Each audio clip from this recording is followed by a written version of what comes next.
በየቦታው የሚሞቱት ወገኖቻችን የሚገደሉት ጥፋት ኖሮባቸው አይደለም የሚገደሉት ክርስቲያን ሆነው ስለተገኙ ነው ክርስቲያን ስለሆኑ ሌላ ምንም ነገር ስለሆኑ አይደለም እንዲህ ብለን ለመናገር እንዲህ ብለን ለማውራት እንዲህ ብለንም ጭምር እውነታውን ለመመስከር ስለከበደን ካልሆነ በቀር እውነታው ግን ይሄ ነው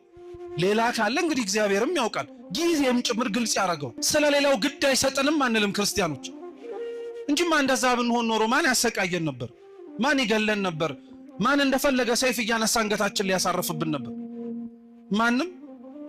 እንዲሁ ዝም ብንል እንዲሁ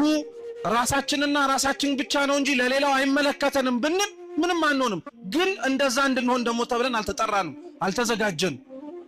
እግዚአብሔር ለዓለሙ ብርሃን እንድንሆን አልጫ ለሆነው ዓለም ጨው እንድንሆን አድርጎ ስላዘዘን ወደድም ጠላንም ለተቀመጥንባት ዓለም ነፍስ መሆን ስላለብን ለምንኖርባት መሬት ከኛ አልፈን ለሌላውም ጭምር እግዚአብሔርን ማየት እንዲችሉ ምክንያት መሆን ስላለብን ስለዛ ብቻ ተብለን እንታረዳለን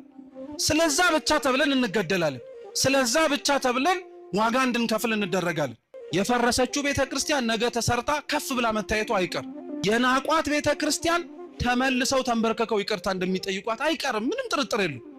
ይሄው ክርስቶስ አሳይቶናል